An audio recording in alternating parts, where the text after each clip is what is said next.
Hello students, BSc third year Hindi medium unit first paper third आपका dynamics. Last class में हमने इसका एक एग्जाम्पल सॉल्व किया था जिसे हमने इनकम्प्लीट छोड़ा था। ठीक है, हम पढ़ रहे हैं ऊर्ध्वाधर प्रत्यास्थ डोरी। और ऊर्ध्वाधर प्रत्यास्थ डोरी का जो पहला एग्जाम्पल कंप्लीट हो गया, सेकंड एग्जाम्पल हमने इनकम्प्लीट छोड़ा था, अब हम उसे कंप्लीट करेंगे। ठीक है, तो देखो जो हमारी इक्वेशन आई थी वो इक्वेशन थी हमारी d2x by dt square d2x by dt square minus का g अपॉन बी एक्स। ठीक है, हमने सॉल्व करके हमारे पास ये एक इक्वेशन आ गई थी जो इसकी समीकरण है, सरल आवर्त गति के जैसी समीकरण है। इस सरल आवर्त गति के इस समीकरण में ये जो क्या है d2x बाई dt स्क्वायर क्या होता है, हमारा क्या होता है त्वरण। और त्वरण क्या होता है, वेग में परिवर्तन की दर, वेग में परिवर्तन की दर। और वेग में जब हम परिवर्तन करते हैं तो उसे हम लिखते हैं dv अपॉन dt से। वेग में परिवर्तन की दर को क्या कहते हैं, त्वरण। और त्वरण क्या लिख दिया, d2x बाई dt स्क्वायर। आगे देखो, इस त्वरण को मैंने dx से मल्टीप्लाई किया और dx से ही मैंने इसका भाग दे दिया और मैंने इस इक्वेशन को इस तरह लिख दिया, इस dx को यहाँ पे और इस dx के नीचे इस dt को। और विस्थापन में परिवर्तन की दर क्या होती है, वेग, v dv अपॉन dx। तो क्या मैं इस त्वरण d2x बाई dt स्क्वायर की जगह पर v dv अपॉन dx लिख सकते हैं? किस तरह निकाला मैंने वो आपको बता दिया। तो यहाँ लिख दिया मैंने v dv upon dx minus का g अपॉन dx। अब क्या किया, जो चर है उनको पृथक करने पर, लिखो आगे, चरों को पृथक करने पर, चरों को पृथक करने पर means v dv equal to minus का g upon b x dx। इसका समाकलन और चरों को पृथक करने के बाद क्या होता है, समाकलन लगाते हैं और एक कांस्टेंट हमने लिख दिया c। ठीक है, v का क्या होता है, b स्क्वायर बाई 2 माइनस का g upon b x square by 2 plus का c। नेक्स्ट स्टेप देखो, इस जो 2 है इसका मैंने मल्टीप्लाई कर दिया। ठीक है, तो हमारे पास इक्वेशन होगी b स्क्वायर माइनस का g upon b x square plus का 2c।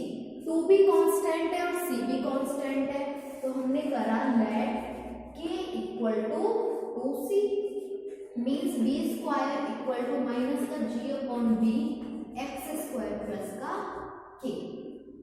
ओके, तो यहाँ तक हमारा क्या आ गया, जो उस डोरी में तनाव के कारण जो वेग उत्पन्न हुआ, जो डोरी का वेग था वो हमने निकाल लिया, v square equal to minus का g upon b x square plus का k।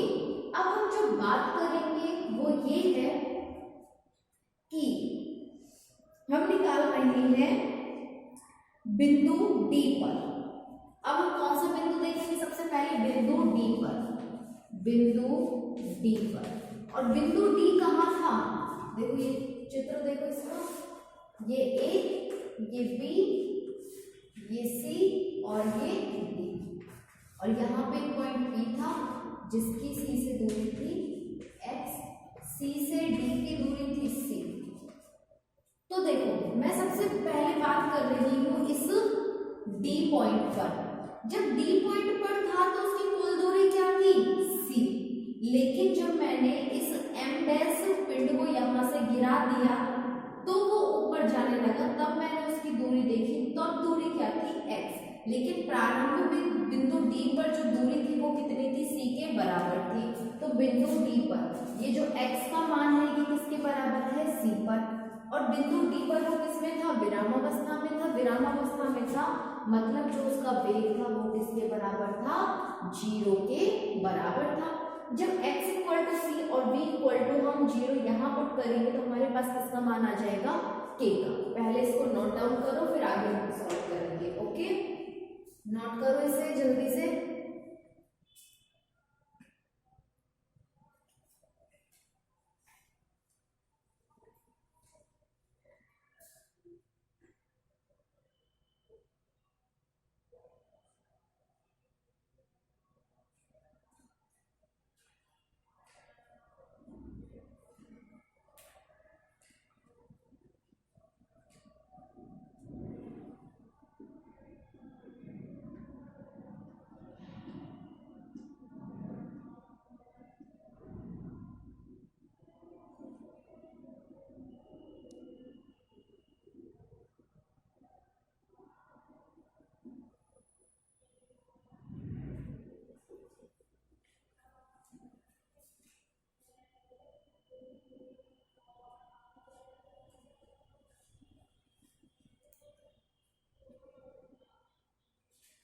आगे को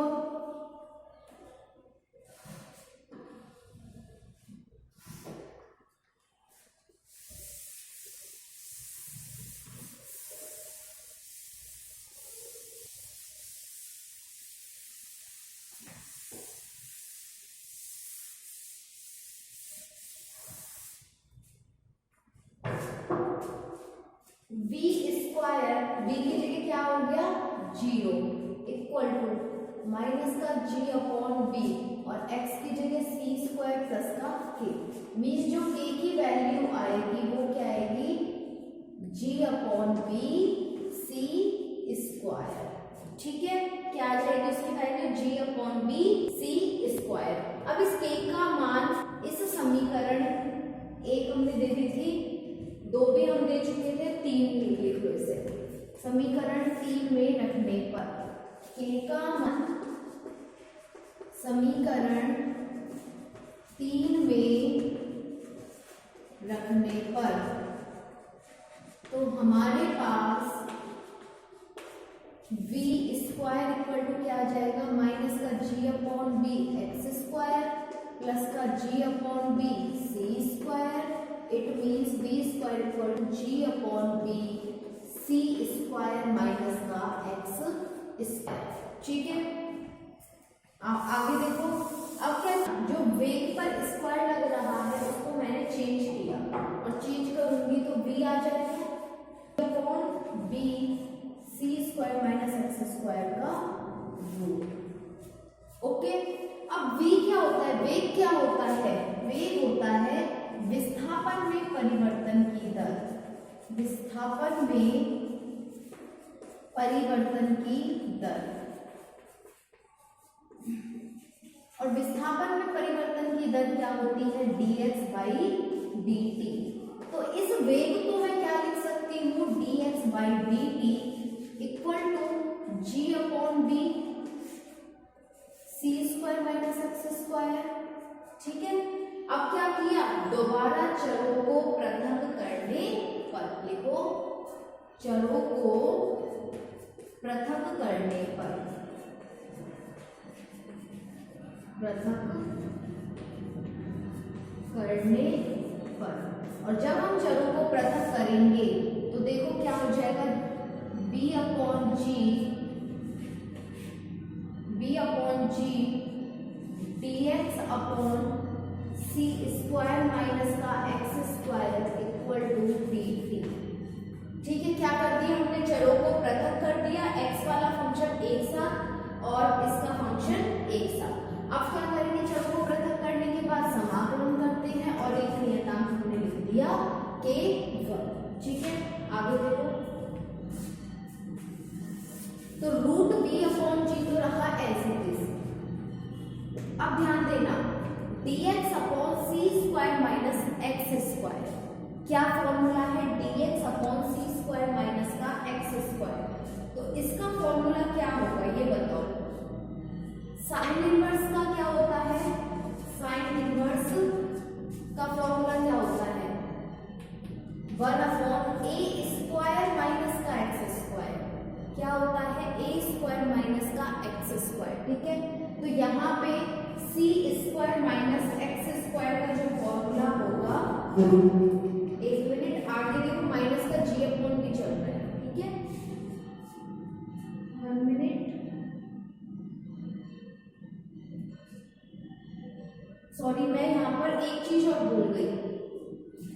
मैं आपको उसको यूज करती हूँ,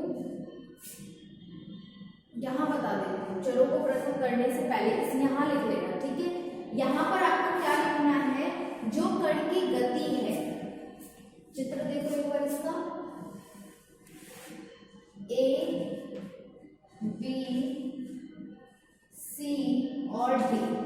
तो कण क्या हम क्या कर रहे हैं, जो एम डैश पिंड है हमारा वो क्या हो गया, विरामावस्था में आके गिर गया तो ये कहाँ जाएगा, ऊपर की ओर। जब ये ऊपर की ओर जाएगा तो जो इसकी दूरी है वो क्या होती जाएगी, कम होती जाएगी। और जब इसकी दूरी वापस ये कहाँ जा रहा है, ऊपर की तरफ, मतलब इसकी दूरी कम हो रही है। जो x का मान है वो क्या हो रहा है, घट रहा है। इसलिए हम क्या करेंगे, माइनस का चिन्ह ले लेंगे, ठीक है। मैं देखो यहाँ लिख देती हूँ और यहाँ लिख देती हूँ माइनस चिन्ह इक्वल टू x घटने की दिशा में है, x घटने की दिशा में है। क्यों, क्योंकि जब m डैश पिंड गिर गया तो जो डोरी है वो ऊपर जाएगी संतुलन अवस्था में c पर, और जब ये c की तरफ गति करेगी तो हमने किसी टाइम किस पर देखा, किसी टाइम t पर हमने देखा कि जो c से p की दूरी है वो x है, लेकिन संतुलन अवस्था में आने के लिए कहाँ पर जाएगी, बिंदु c पर। तो जो x की दूरी है वो क्या होती जाएगी, घटती जाएगी। और जब x की दूरी घटती जाएगी तो यहाँ पर हमने घटने की दिशा को उपयोग में करने के लिए कौन सा चिन्ह लगा दिया, माइनस का। माइनस, यहाँ भी माइनस, यहाँ भी माइनस। अब ठीक है, ओके। अब आगे देखो, तो b अपॉन g, माइनस का साइन आगे है dx upon C square minus x square. Minus sign के कारण ये फॉर्मूला किसका हो जाएगा, कॉस इनवर्स का हो जाएगा। बिल्कुल क्या हो जाएगा, minus cos inverse x upon c equal to t plus का k1, ठीक है। और जो माइनस का साइन है वो मैंने किस फॉर्मूले में काम ले लिया, कॉस में। हम जानते हैं कि जो कॉस इनवर्स का फॉर्मूला होता है वो किसमें होता है, माइनस, ठीक है। आगे देखो, root b upon g equal to cos inverse x upon c plus k1। अब हम दोबारा किसकी बात कर रहे हैं, बिंदु डी से जो पिंड है वो कहाँ गति कर रहा है, ऊपर की ओर। तो लिखेंगे बिंदु डी पर, बिंदु डी पर।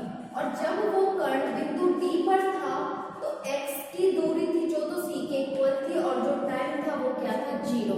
जब हमने उस m डैश पिंड को गिराया ही नहीं तो कण की जो दूरी है वो c बनी रहेगी, और जो टाइम t है वो कितना हो जाएगा, 0। अगर मैं इन मानों को यहाँ पुट करती हूँ, x equal to c upon c 1, और cos इनवर्स 1 की वैल्यू क्या आ जाएगी, 0, ठीक है। cos 0 का मान 1 होता है ना, तो ये 0 equal to 0 plus k1 means k1 की जो वैल्यू होगी वो 0 के इक्वल होगी। तो जो इसका सॉल्यूशन होगा b upon g cos inverse x upon c equal to t। तो b अपॉन जी का रूट इक्वल टू, इसको मैंने पूरे को यहाँ पर ट्रांसफर किया, ठीक है। तो पहले यहाँ तक नोट कर लो, इसके आगे फिर मैं आपको बाद में समझाऊंगी। नोट करो यहाँ तक।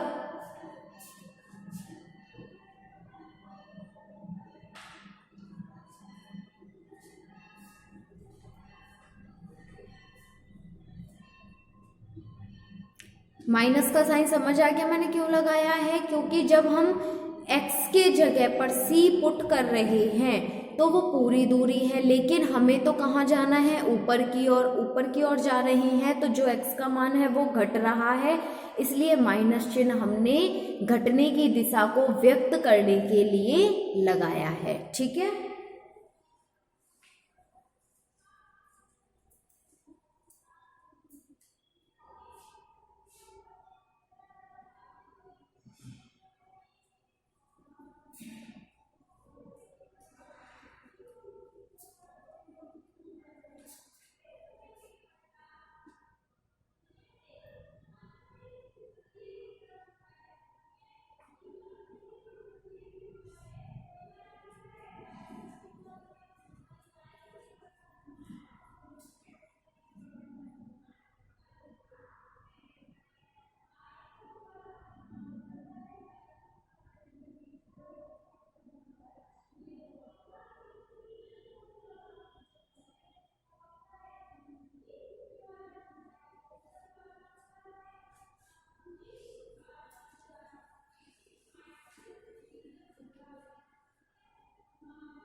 तो यहां से हम इसको चेंज करेंगे और इस मान को हम किसके बराबर लिखेंगे, c के इक्वल लिखेंगे। ठीक है, तो यहां से देखो root b upon g cos inverse x upon c equal to t है हमारे पास। ठीक है, तो मैंने क्या किया, इनको चेंज किया, तो c t upon x cos equal to root b upon g. 1 minute, इसको हमें x के इक्वल करना है। ठीक है, तो x के इक्वल करेंगे तो हमारे पास आ जाएगा x equal to c cos root g upon b t, root g upon b t. ये यहां जाके किसका हो जाएगा, कॉस हो जाएगा प्लस का, रूट ये b अपॉन जी जब यहां जाएगा तो g अपॉन b हो जाएगा, t एज इट इज है, और c यहां पर मल्टीप्लाई होकर किसकी वैल्यू आ जाएगी, x की वैल्यू हमारे पास आ जाएगी। ठीक है, अब हमसे जो क्वेश्चन में पूछा है वो पूछा है कि अभिष्ट दूरी क्या है, मतलब उसकी अभिष्ट दूरी किससे, प्रारंभिक बिंदु से। तो प्रारंभिक बिंदु से जो उसने दूरी पूछी है हमसे a से लेके p तक, तो उसकी नेचुरल दूरी, b से लेके c तक की दूरी, और जो x की दूरी हमने निकाल ली है, और x की दूरी है c cos root g upon b t, और यही हमें क्या करना है, प्रूफ करना है। ठीक है, नोट कर लो इसे।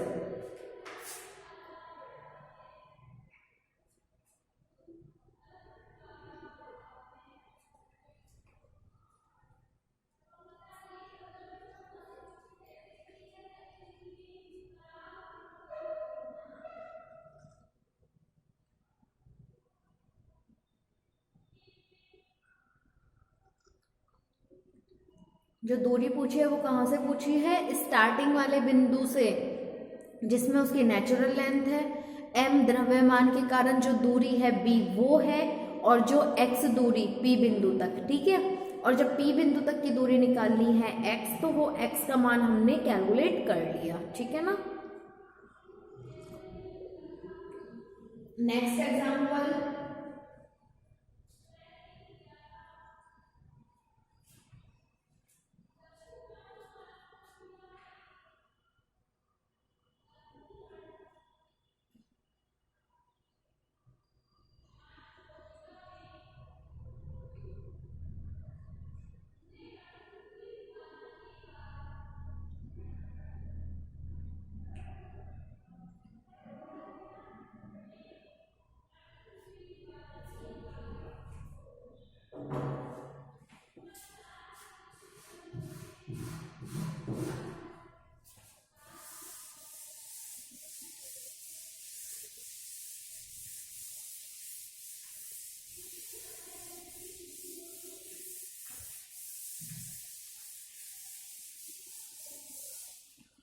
नेक्स्ट एग्जांपल लिखो, एक प्रत्यास्थ डोरी का एक सिरा स्थिर है, एक प्रत्यास्थ डोरी का एक सिरा स्थिर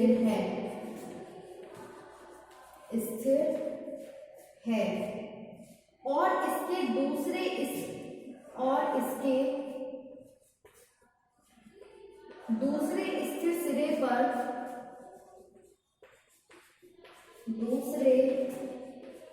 स्थिर सिरे पर एक ऐसा कण बंधा हुआ है, एक ऐसा कण बंधा हुआ है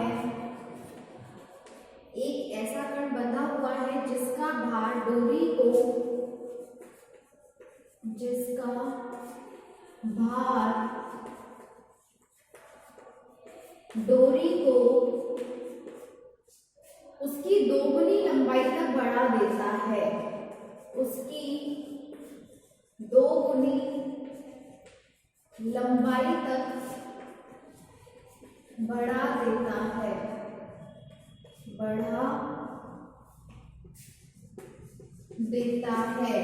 डोरी ऊर्ध्वाधर दिशा में नीचे की ओर, डोरी ऊर्ध्वाधर दिशा में नीचे की ओर, नीचे की ओर इतनी खींची जाती है, नीचे की ओर इतनी खींची जाती है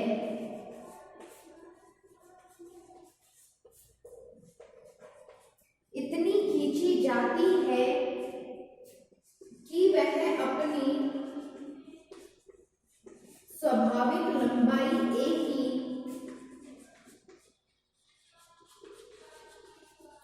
स्वाभाविक लंबाई A की 4 गुनी हो जाती है, 4 गुनी हो जाती है,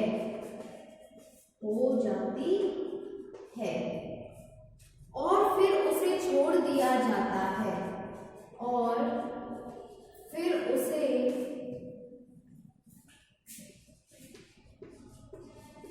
छोड़ दिया जाता है।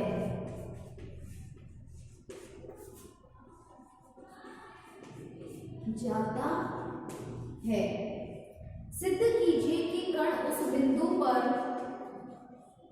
सिद्ध कीजिए कि कण उस बिंदु पर, उस बिंदु पर √a/g 2√3 + 4π/3 समय पश्चात लौटेगा, समय पश्चात लौटेगा। तो हमें क्या करना है कि जो कण है वो उसी बिंदु पर कितने टाइम बाद लौटेगा वो हमें प्रूफ करना है। क्वेश्चन नोट करो जल्दी से। क्वेश्चन में क्या लिखा है कि एक प्रत्यास्थ डोरी का एक सिरा स्थिर है और जो उस डोरी का दूसरा सिरा है उस पर एक कण बांधा जाता है जिसका भार डोरी को उसकी 2 गुनी लंबाई तक बढ़ा देगा। जब हम उस पर एक m द्रव्यमान मान लो उसको हमने लटकाया तो क्या हुआ, जो भार है ना उसका वो डोरी को उसकी 2 गुनी लंबाई तक बढ़ा देता है। डोरी ऊर्ध्वाधर दिशा में नीचे की ओर इतनी खींची जाती है कि वह अपनी स्वाभाविक लंबाई A की 4 गुनी हो जाती है। तो 2 गुनी तो वो m द्रव्यमान के कारण हो गई, एक A उसकी स्वाभाविक लंबाई है 3 और उसको हमने A लंबाई तक और खींचा तो टोटल कितनी हो गई वो 4 गुनी। फिर क्या किया, उसको वहाँ से छोड़ दिया। तो हम देख रहे हैं कि जो कण है वो पहले वाले बिंदु पर इतने समय पश्चात लौटेगा, ये हमें प्रूफ करना है। ठीक है, नोट करो इसे, फिर हम इसका सॉल्यूशन करेंगे।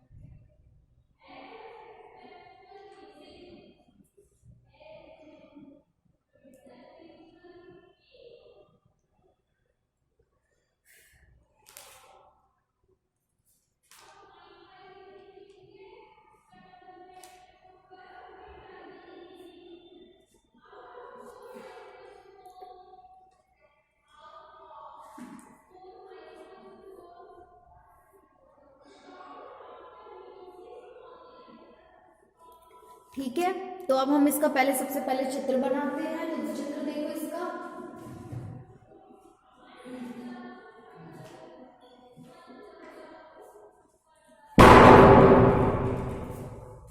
हमारे पास एक डोरी है, ये डोरी का एक सिरा A है और ये डोरी का दूसरा सिरा B है और जो डोरी की स्वाभाविक लंबाई है वो A है।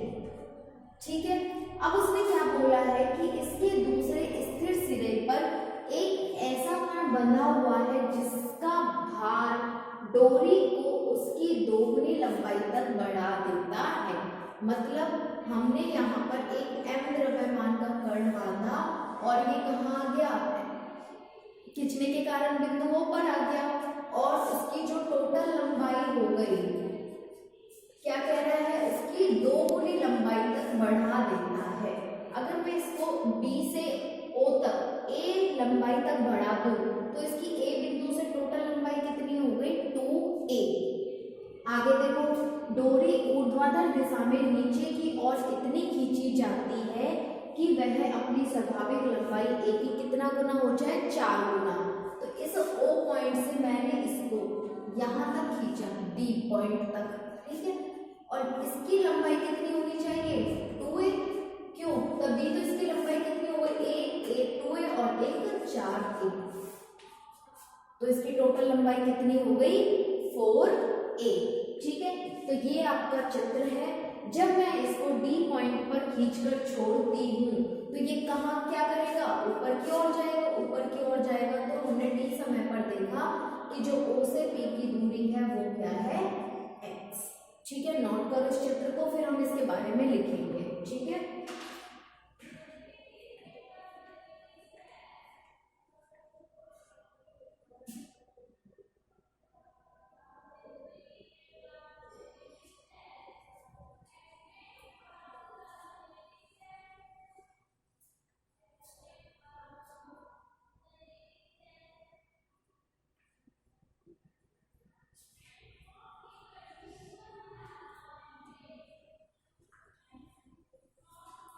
ठीक है, A और A से B की जो डोरी की स्वाभाविक लंबाई है वो है A। फिर उस पर एक हमने बाहर लटकाया जिससे उसकी लंबाई कितनी हो जाती है, 2 गुनी हो जाती है। तो वो पॉइंट B से कहाँ तक पहुँच गई, O तक। ठीक है, तो उसकी टोटल लंबाई A से O तक की टोटल लंबाई कितनी हो गई, 2A। आगे लिख रहा है क्वेश्चन में कि जो डोरी है उसको ऊर्ध्वाधर दिशा में नीचे की ओर इतना खींचा जाता है कि वह अपनी लंबाई की कितनी हो जाए, 4A गुना हो जाए। तो कहाँ से, A पॉइंट से, कहाँ से, A पॉइंट से। तो 2A तो हमारी भार के कारण हो गई, A उसकी स्वाभाविक लंबाई, A हो गया उसके भार के कारण, और उसको हमने 2A लंबाई तक नीचे की ओर खींचा। ठीक है, तो वो कहाँ आ गई, बिंदु D पर। जब हम उस डोरी को बिंदु D तक खींचकर छोड़ते हैं तो वो क्या करेगी, ऊर्ध्वाधर दिशा में ऊपर की ओर गति करेगी। तो किसी समय T पर हमने देखा जो कण की स्थिति है वो क्या है, P, और हमने माना कि OP बराबर x, मीन्स जो O से P बिंदु की दूरी है वो x हो गई। अब हमें यह सिद्ध करना है कि जो कण है वो बिंदु A पर इतने समय पश्चात लौटेगा। ठीक है, ये हम कल की क्लास में डिस्कस करेंगे। आज का टॉपिक आपका यहीं तक। आप लोग इस क्वेश्चन को सॉल्व करने की कोशिश करना, पहले कहाँ तक, बिंदु O तक, उसके बाद बिंदु D तक। ठीक है, आप लोग भी ट्राई करना एक बार।